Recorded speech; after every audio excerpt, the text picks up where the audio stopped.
자, 이렇게 타르트가 밀어졌고요. 몰드에 타르트가 완성이 되면 이제 저희가 이제 굽는 과정을 거치게 되는데, 일반적으로 저희가 이제 뭐 과일 타르트, 뭐 일반적인 타르트를 구울 때는 타르트지에 이제 포크 같은 거죠. 포크 같은 걸로 이제 구멍을 내서 말씀드렸다시피 이 구워지는 과정에서 안에 있는 수분에 의해 타르트지가 굽는 과정에서 볼록볼록하게 뭐 튀어나오지 않게끔 하기 위해서 저희가 이제 타르트지에 이제 포크나 피켓이죠, 롤러 피켓으로 이제 구멍을 뚫는 과정들을 거치게 되는데, 오늘 지금 저희가 하고 있는 이 피칸 타르트 같은 경우는 자, 보시다시피 일반적으로 저희가 사용하는 이런 아몬드 크림이죠. 이런 아몬드 크림이 타르트에 들어가고 나서 이 위에 뭐 과일을 얹거나 아니면 아몬드 크림만 올라간 채로 구워서 구워져 나온 타르트지에 어떤 크림이나 과일 등을 얹게 되는 게 일반적이지만 오늘 지금 저희가 하고 있는 피칸 타르트 같은 경우는 아몬드 크림을 사용하는 게 아니고 이제 들어가는 필링이죠. 들어가는 필링에 아몬드 크림을 사용하는 것이 아니고 이제 약간 묽은 어떤 소스 같은 느낌의 반죽이 들어가게 되는데, 거기에 들어가는 저희가 사용하는 재료는 이제 뭐 계란이나 뭐 설탕, 약간의 소금, 어떤 기호에 따라서 이제 시나몬 파우더 같은 경우 들어가게 되고요. 이제 뭐 바닐라 빈 페이스트, 뭐 물엿이나 꿀 등을 사용하게 되는데, 저희는 이 마누카 꿀하고 일반 저희가 유채꿀을 사용할 거고요, 오늘은. 그리고 나서 이제 주 재료인 피칸이죠. 피칸이 올라가게 되는데,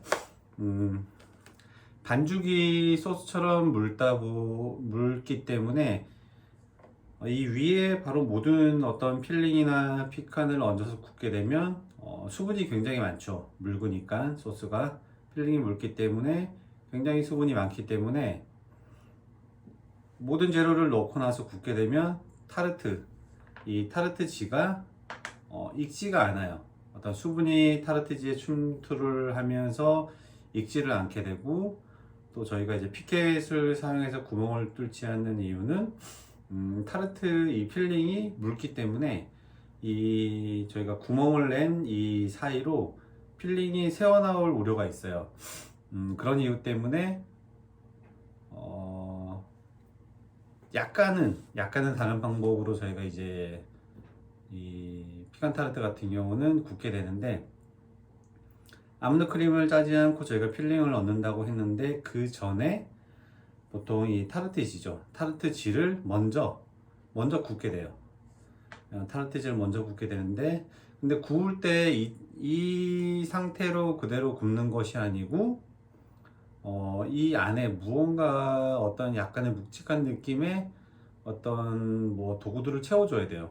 그렇지 않으면 굽는 과정에서 이 옆면에 올라와 있는 이 타르트지가 안쪽으로 엎어지거나 아니면 과도하게 많이 부풀게 돼서 이 안에 타르트 몰드 안에 저희가 넣어야 할 어떤 필링이나 어떤 피칸 같은 재료들을 넣을 수 있는 공간이 없어지게 되겠죠.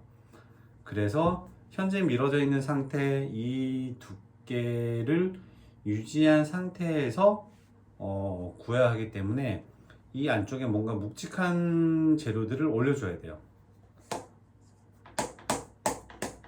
묵직한 재료들을 올려줘야 되고, 그 전에 지금 마지막 이제 한번 손질을 하고 있는데, 옆면이 이렇게 좀 깔끔하게 정리가 돼 있어야 돼요. 깔끔하게 정리가 되어 있지 않으면 타르트지만 구워져서 나온 다음에 저희가 필링을 넣고 피칸을 넣고 한 번 더 굽게 되는 과정을 거치게 되는데, 그렇지 않으면 이 옆면이 별로 이쁘지가 않겠죠, 그죠? 그렇기 때문에 저희가 마지막 굽기 전에 한 번 더 이 가장자리를 잘 정리해 주는 게 좋고요. 이 안에 저희가 이제 굽는 방법은 뭐 호일을 깔으셔도 되고 이런 종이들을 깔으셔도 되고요. 종이 위에 저희가 뭐 보통 이 타르트 안에 묵직한 어떤 뭐 돌멩이나 이런 것들을 넣고 굽게 되는데, 저희는 이제 보통 저희가 가정 같은 경우는 쌀이 많기 때문에 쌀을 넣고 구울게요. 대신에 이 안에 들어가서 이 타르트지가 굽는 동안 부풀지 않게 하기 위해서 약간의 묵직한 느낌의 어떤 재료들이 올라가줘야 돼요. 도구나 재료. 그렇지 않으면 너무 가벼운 어떤 재료로 이 타르트지를 눌러주게 되면 이 타르트지 어떤 팽창하는 작용의 힘에 의해서 부풀게 되겠죠. 그래서 약간은 묵직한 어떤 도구나 재료들을 넣고 구워주는 게 좋아요. 보통 종이를 사용하게 되는 경우는 옆면을 좀 가위질로 이렇게 뭐 종이나 호일 같은 경우가 잘 타르트지와 밀착될 수 있게 공간을 만들어 주는 게 좋고요. 그 안에 저희가 이건 쌀 같은 재료죠.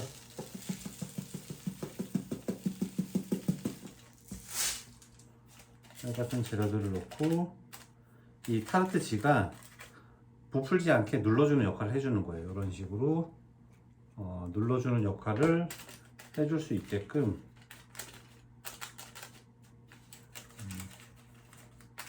가장자리까지 충분히 무게가 전달될 수 있도록 해주는 것이 중요하고요. 자, 하나 더.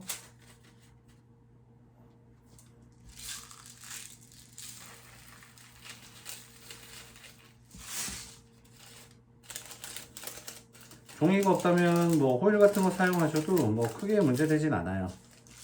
그래서 가정의 어떤 뭔가 타르트지가 팽창되지 않게 약간 묵직한, 그렇다고 해서 너무 무거운 걸 얹어버리면 타르트 도우가 굽는 과정에서 눌려져 버리겠죠. 그래서 그 정도의 강한 힘이나 그렇다고 해서 너무 약한 힘이 들어가지 않게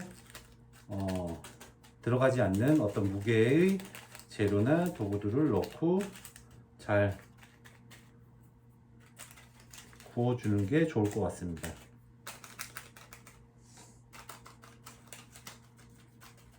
충분히 가장자리까지 이 무게가 전달될 수 있도록 해주는 것이 중요하고요.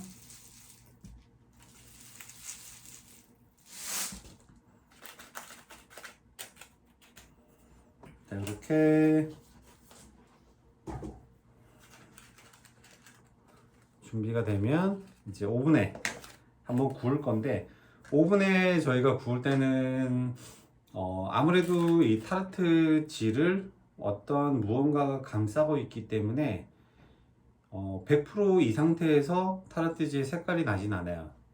해서 보통 저희가 한 170도나 180도 예열된 오븐에서 10분 정도 구워 주시고, 타르트지는 어느 정도 구워졌을 거고요. 하지만 안에 이 종이나 이 쌀 어떤 도구들이 타르트지를 감싸고 있다 보니까 100% 수분이 날아간 건 아니에요. 하지만 더 이상 부풀지는 않을 정도까지 구워주고 난 다음 이 쌀과 종이를 빼시고 다시 한번 타르트지를 오븐에서 한번 말려주시는 게 중요해요. 그래야지만 나중에 이 어떤 약간 묽은 듯한 어떤 소스나 필링들을 넣고 구웠을 때 타르트지가 눅눅해지지가 않아요. 그렇기 때문에 이 상태에서 한번 1차로 굽고 어느 정도 이제 타르트지가 더 이상 부풀지 않는 상태까지 구워지면 안에 있는 어떤 쌀과 종이들을 빼시고 한 번 더 오븐에서 색깔을 좀 내어주시면서 수분을 좀 날려주시면 굉장히 좋은 타르트지가 완성이 될 것 같아요. 그래서 이 타르트지를 한번 오븐에 구워 보도록 하겠습니다.